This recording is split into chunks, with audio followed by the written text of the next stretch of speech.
Bienvenue dans Étoile polaire, le podcast pour explorer l'entrepreneuriat conscient. Je suis Sarah et je vous partage à travers mes mots un regard de conscience sur le quotidien, mais aussi sur tous mes sujets de prédilection qui sont la création, les rêves, l'intuition, le leadership de cœur, l'entrepreneuriat et l'instant présent bien sûr. Étoile polaire, c'est comme un cap, une énergie intérieure qui nous guide au sein des tempêtes. Je vous emmène à travers mon propre voyage qui, je l'espère, inspirera le vôtre. Je suis facilitatrice d'espaces de conscience. J'ouvre les portes de l'intérieur pour écouter ce murmure qui vous demande de créer, de croire en vous et d'être vivant tout simplement.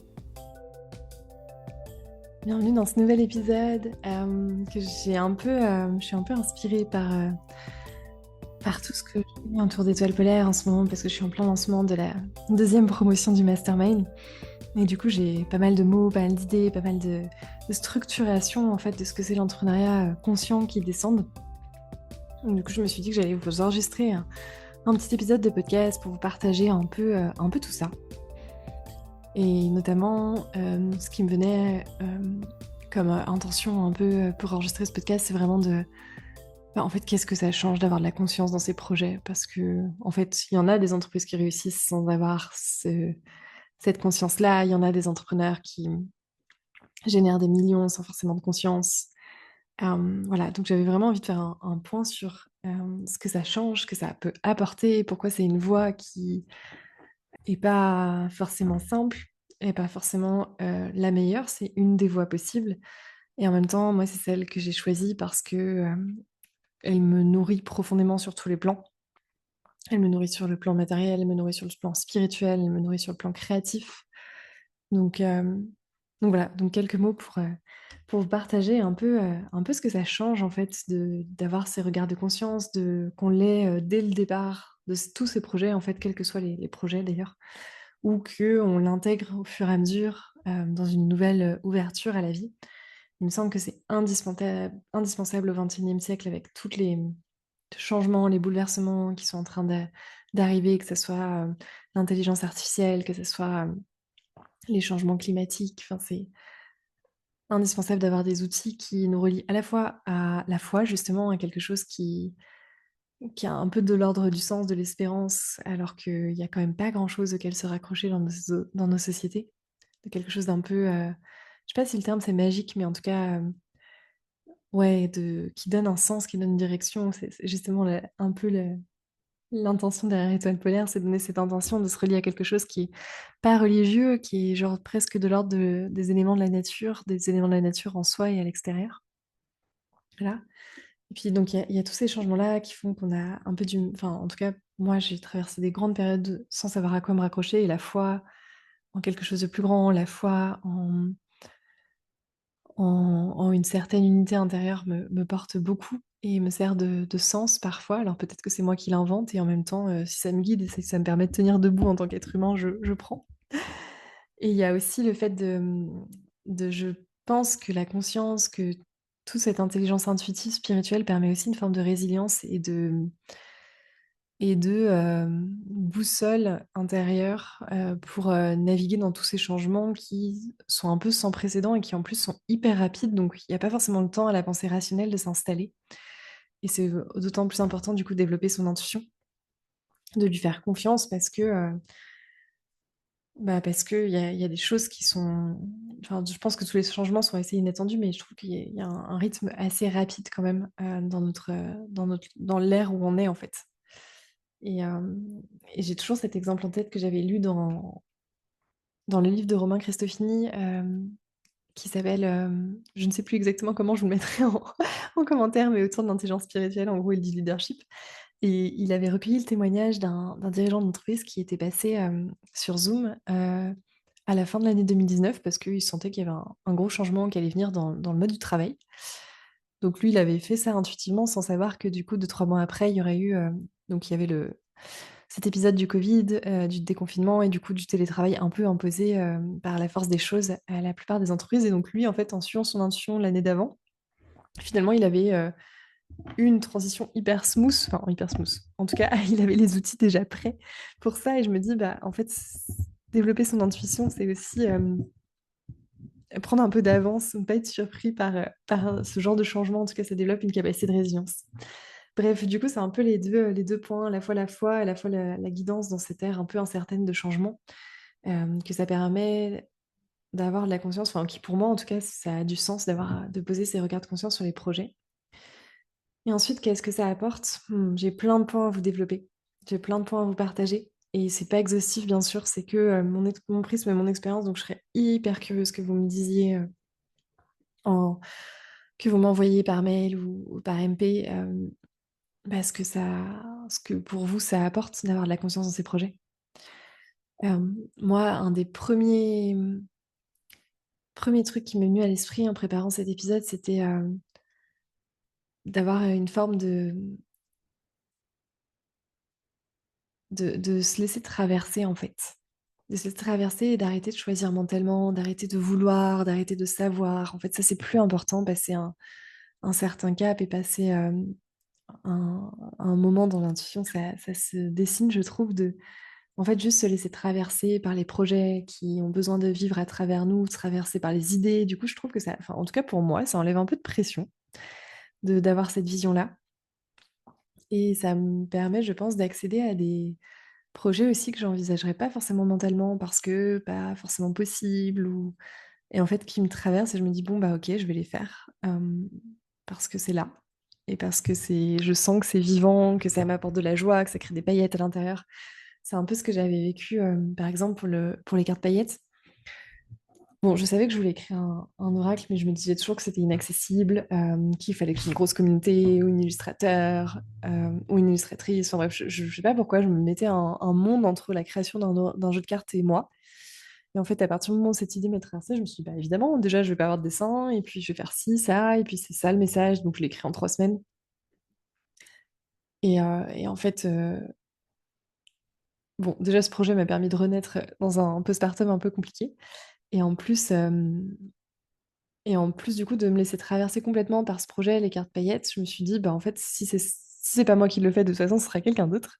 Donc autant le faire parce il s'est présenté à moi et du coup, je sais pas, dans mes choix, dans mon orientation, je trouve que moi, ça m'enlève un peu de pression de savoir exactement ce qui est juste, ce qui va se présenter dans les années à venir. Ce qui n'empêche absolument pas d'avoir des objectifs chiffrés, des offres en tête et une certaine structuration. Par exemple, j'ai un planning sur l'année où je sais exactement ce que je lance chaque mois parce que genre, j'ai beaucoup expérimenté ça les années précédentes, d'avoir beaucoup de lancements, plusieurs sur le même mois, et ça, je ne fais plus. J'ai appris que mon énergie est quand même limitée. En tout cas, mon temps de travail est limité. Donc du coup, voilà, ça n'empêche pas du tout la structuration, mais dans notre espace, me laisser traverser par les thématiques qui ont besoin de vivre à travers moi m'enlève un peu de pression sur le positionnement, sur ma raison d'être. Alors bien sûr, je la connais, et bien sûr, ça fait toujours plaisir de la rencontrer, et en même temps, ça me traverse, quoi, je laisse faire. Le deuxième point que je trouve que ça amène de déposer la conscience dans ces projets, c'est un vrai miroir pour soi. Euh, le développement personnel a été très très à la mode ces dernières années. Moi, j'aime beaucoup parler de cheminement personnel, de redressement même personnel. Et, euh, et ce qui est sûr, c'est qu'en créant des projets, qu'en créant des entreprises, des projets de cœur, des, des choses qui sont lucratives ou pas, peu importe, mais ce qui est sûr, c'est que en ancrant ces choses dans la matière, ça force à vraiment regarder à l'intérieur de soi. Et moi, je trouve ça assez fabuleux comme accélération du coup personnel, parce que globalement, j'ai l'impression que si je veux que mes projets réussissent, je suis obligée d'avoir une certaine honnêteté et lucidité vis-à-vis de mes croyances limitantes, vis-à-vis de mes forces aussi, vis-à-vis de mes compétences. Et du coup, j'ai l'impression d'aller hyper vite dans la connaissance de moi parce qu'en fait, bah, tous les mois, j'ai des clients. En plus, je suis dans l'accompagnement, donc du coup, ils me mettent bien souvent en face des sujets que je veux pas regarder ou que je viens de traverser. Enfin, c'est assez rigolo ça. Tous les mois, je suis obligée d'affiner mon rapport à l'argent pour accepter de le recevoir, pour, euh, pour accepter parfois d'augmenter mes tarifs, de mettre une valeur sur ce que je pense possible. Et puis en ce moment, je me laisse beaucoup, je fais beaucoup de formations en ce moment sur l'investissement financier parce que c'est important pour moi de comprendre le système en fait de l'argent pour pouvoir encore mieux jouer avec en fait, mieux jouer avec ce qui est donné, mieux, ce qui est reçu et ce qui est matérialisé, pas seulement mais entre autres dans notre vie, en tout cas aujourd'hui en France, par l'argent. En tout cas, il y en a besoin. C'est une réalité. Et du coup, ouais, j'investis. Enfin, ça me force vraiment cette entreprise vers Soleil, cette aventure à affiner d'autant plus ça, mais ça affine aussi ça me force à regarder aussi toutes les peurs que j'ai pu avoir d'être vue, d'être regardée, d'être jugée. Ça a été un long parcours et merci aux réseaux sociaux d'exister pour avoir ces petits bains, ces entraînements quasiment au quotidien, même sans sortir de chez soi. De juste poster une story sur un sujet un peu nouveau, ça peut sembler hyper anodin et en même temps tout le monde le ferait si c'était si anodin.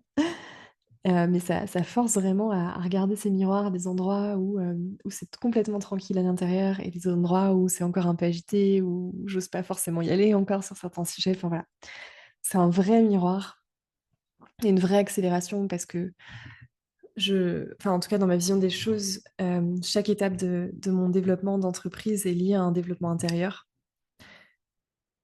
Et c'est pour ça que dans Étoile polaire, dans le mastermind, c'est autant sur vous-même que sur vos projets. Parce que, en fait, souvent, en tout cas, moi, ça s'est vérifié à plusieurs reprises, ma propre limite dans mon développement, dans mon champ des possibles que j'ouvre grâce à mon entreprise, c'est souvent moi-même et ce que je pense possible pour moi. Et du coup, c'est des miroirs l'un l'autre et je trouve ça hyper important et essentiel d'avoir les deux en tête, en fait. De pas investir que dans son entreprise et de pas penser que stratégie, marketing, et cetera. Et pas non plus penser que développement personnel, spirituel ou faire que des pratiques thérapeutiques, mais vraiment d'allier les 2. Il y a une vraie richesse là-dedans. Et pour moi, c'est ça l'entrepreneuriat conscient, d'avoir conscience de justement tous ces systèmes qui se reproduisent à l'échelle de notre projet et qu'on peut avoir l'occasion du coup, grâce à cette matière du quotidien, de dépasser, de regarder, de transformer, de transmuter presque. C'est presque alchimique à force. Un autre point qui est pas forcément, hyper confortable, mais qui à terme, je pense, est très, très chouette, c'est que, mettre de la conscience dans ses projets, ça force à se responsabiliser et c'est un peu la suite de ce miroir que les projets font avec l'intérieur de nous. Mais ça force à se responsabiliser complètement, à prendre la responsabilité totale et entière de ses réactions, de ses formations, de ses choix ou de ses non-choix. Et bien sûr qu'il y a des systèmes plus grands dans lesquels on est et qui fait que toute notre responsabilité n'est pas individuelle à 100%. Je pense que c'est hyper important d'avoir des paroles comme celle de Claire Guérin sur l'activisme sacré qui fait vraiment très bien les allers-retours. Je vous invite à lire ces livres. Il fait très bien les allers-retours entre individuel et collectif. Et en même temps, il y a un moment dans notre parcours, c'est hyper important d'avoir cette responsabilité au cœur de ses projets en tête. De part, c'est pas la responsabilité du monde sur ses épaules dont je parle, c'est vraiment la responsabilité de nos réactions en fait. Par exemple, je sais pas si ça vous est déjà arrivé de d'avoir envie d'abandonner, d'avoir envie de tout lâcher parce que, bah, c'est dur vraiment d'avoir une entreprise qui enfin c'est peut-être encore une de mes croyances qui parle, mais c'est pas un long fleuve tranquille en tout cas d'avoir un projet entrepreneurial. Et je pense qu'à un moment, en tout cas tous ceux avec qui j'échange, moi-même compris, à un moment, il y a eu cette envie de baisser les bras. Et c'est là où ce principe de responsabilité peut intervenir. En fait, c'est OK de baisser les bras et c'est OK de s'orienter, de changer, de traverser autre chose. Et en même temps, c'est important à cet endroit-là de regarder si c'est une posture de victime qui parle en mode non mais à quoi bon, de toute façon j'ai tout fait, ça n'a pas marché. Ou une posture de OK, bah, je prends la responsabilité de ça et qu'est-ce que je compte faire maintenant? Qu'est-ce que je compte faire? J'ai fait au mieux peut-être, et en même temps, qu'est-ce que je compte faire sans m'apitoyer, sans rester dans ce «à quoi bon?» qui prend tellement d'énergie et qui est pas si facile de se relever de ça à chaque fois.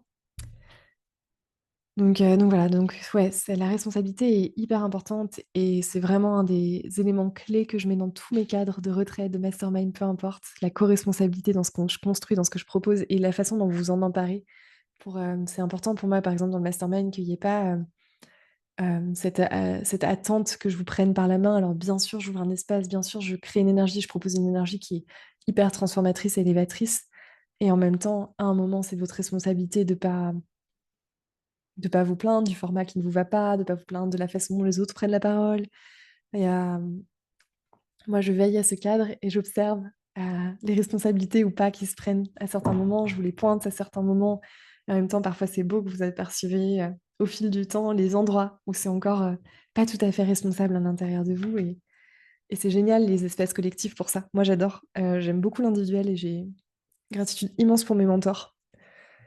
Et en même temps, j'aime beaucoup retourner encore aujourd'hui dans des espaces collectifs parce que ces miroirs me pointent toujours les endroits où je prends pas encore totalement ma responsabilité pleine et entière, où ça bouge encore à l'intérieur quand il y a une réaction, où il y a cette petite posture de victime qui ressort. Et c'est pas un jugement, hein, ce que je dis, hein, c'est vraiment avec beaucoup de bienveillance et de douceur de regarder aussi ces parties-là. Mm, et en même temps, je pense que dans un développement entrepreneurial et apporter de la conscience justement dans son développement entrepreneurial permet de sortir de ça, de ne pas les laisser prendre trop d'espace, sinon il y a beaucoup d'énergie à perdre en fait. Je voulais vous parler aussi de la douceur qu'il y a en fait à mettre de la conscience dans ses projets. La douceur et la puissance et un peu de réconfort aussi, j'ai l'impression, parce que bah ouais, en fait, une fois que... Enfin, moi, j'appelle ça la connexion avec l'invisible, vous l'appelez comme vous voulez, ça peut être la vie, Dieu, le subtil, les guides. Il y a plein de façons. Il y en a qui disent que c'est l'amour, et en fait, je crois que vraiment tout le monde a son prisme et sa façon de le dire, et c'est la plus juste pour soi. Mais moi, cette reliance avec l'invisible m'apporte beaucoup de douceur et de réconfort, déjà de savoir que c'est toujours là. Et des moments, je le sens dans mon corps, même quand je l'oublie, des moments d'un peu de grâce où je le sens dans mon corps, je me dis, mais en fait, c'est tellement beau d'être porté, d'être entouré, de savoir que d'un certain point de vue, il y a une forme de prise en charge, d'être vu, d'être regardé par un espace invisible qui n'est pas jugeant, en fait, jamais. Euh, donc moi, je trouve ça assez doux et réconfortant. Et dans mes projets, du coup, c'est pas toujours simple, hein, franchement, de développer. Moi, j'ai beaucoup changé de positionnement, j'ai créé beaucoup de choses parce que c'est mon fonctionnement de créer beaucoup, de tester beaucoup pour ensuite affiner. Pour ceux qui connaissent le human design, j'ai un beau... je suis vraiment l'archétype de mes chiffres.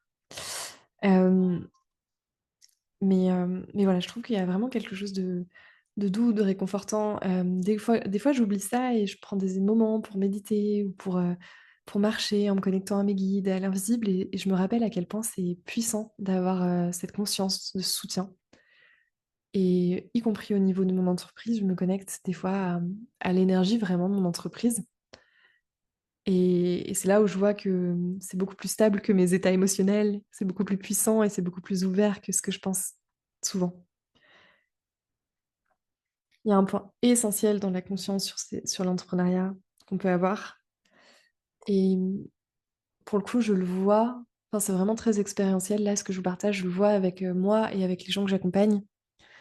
C'est que du coup, déposer de la conscience, je pense, et s'ouvrir à une forme de...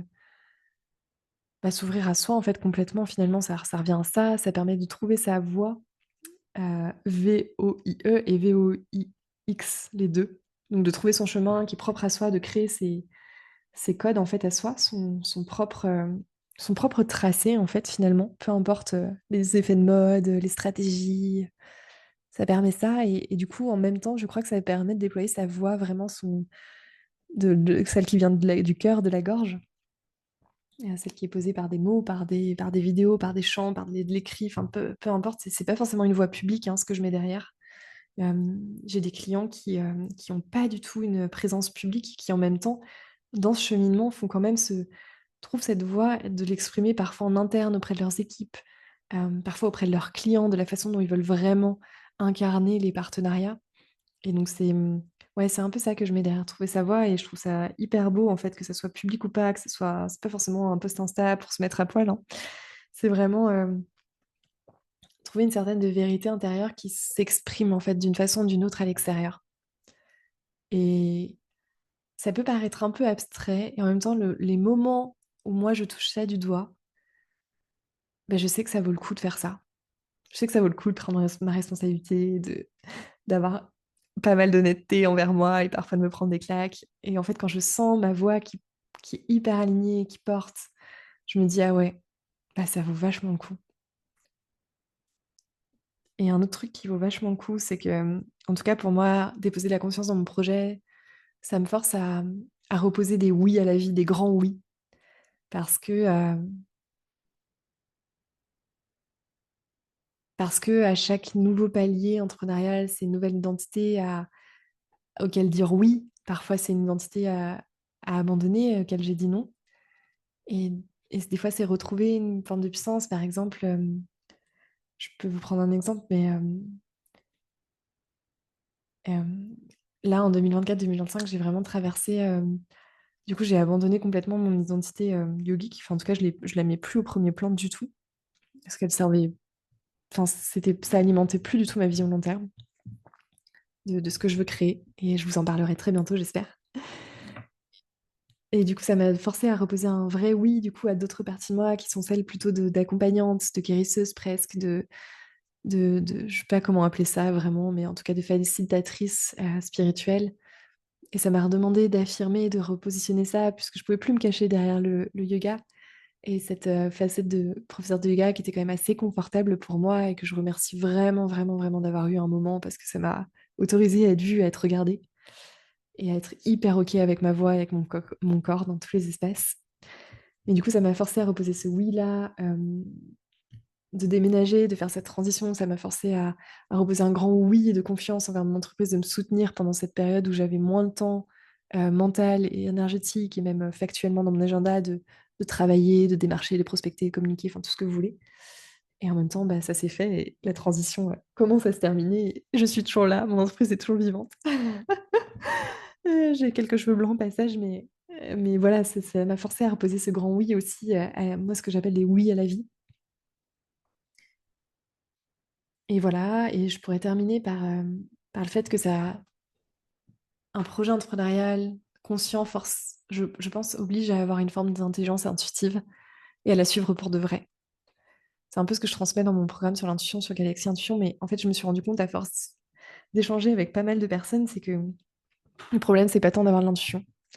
Le problème, c'est de l'écouter et de s'en servir pour prendre des décisions, pour aller dans les endroits qu'elle nous indique, pour faire ses grands oui à la vie, justement. Et du coup, je crois qu'avoir de la conscience dans son projet force à vraiment exercer cette intelligence intuitive, à l'utiliser, à la développer, à l'affiner, à faire des erreurs. En fait, c'est pas grave, mais en tout cas, à suivre ça plutôt que la voie du mental en boucle.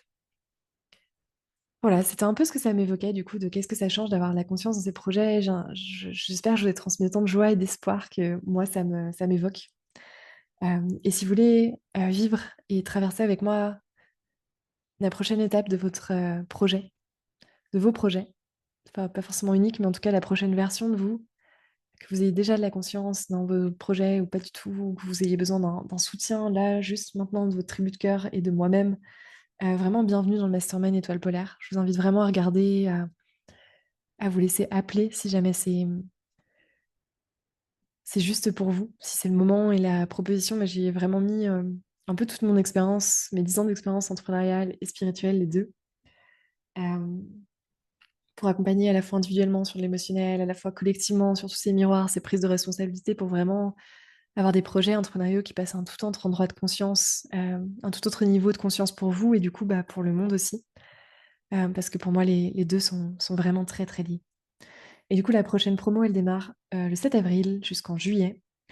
Et j'ai capté récemment que j'allais donner des noms d'animaux guides pour chaque promotion. Et sur celle-là, je crois que ce sera la promotion du Phénix. Donc c'est vraiment un process de deuil et de renaissance sur cette édition-là. Donc si vraiment vous sentez que vous avez traversé une forme de petite mort entrepreneuriale ou identitaire ces derniers temps, vraiment, je vous invite à me contacter, à réserver un échange, ou bien même si vous n'avez pas besoin de passer par un échange, allez-y, moi je fonctionne toujours comme ça, je ne fais jamais d'appel découverte quand je réserve auprès de mes mentors. Mais je conçois que ce soit peut-être plus confortable et plus rassurant, donc n'hésitez pas à me... Je mets le lien en dessous du podcast, à me contacter et à échanger. Ça serait vraiment, vraiment avec joie euh, de, de vous compter dans cette promo Phoenix si ça vous appelle. Voilà. J'espère en tout cas que ça vous aura donné de la joie, vraiment. C'est toujours mon intention et de l'espoir quand je partage. Et je vous dis à très bientôt dans un nouvel épisode. Je pense que je vais bientôt reprendre les interviews, mais ça me demande un peu de temps de préparation. J'ai des sujets qui commencent à descendre quand même, les invités qui commencent à arriver, mais je suis pas sûre de pouvoir le sortir avant septembre. Mais c'est en cours, sachez-le, pour avoir d'autres points de vue que le mien sur ce podcast quand même. Ce serait plus intéressant, n'est-ce pas? Je vous souhaite une très bonne journée et à bientôt. Merci pour votre écoute. Si vous avez apprécié le podcast, vous pouvez lui donner 5 étoiles sur Apple Podcasts, vous pouvez le partager, vous pouvez le diffuser, vous pouvez aussi suivre la suite de mes aventures sur les réseaux sociaux. À bientôt!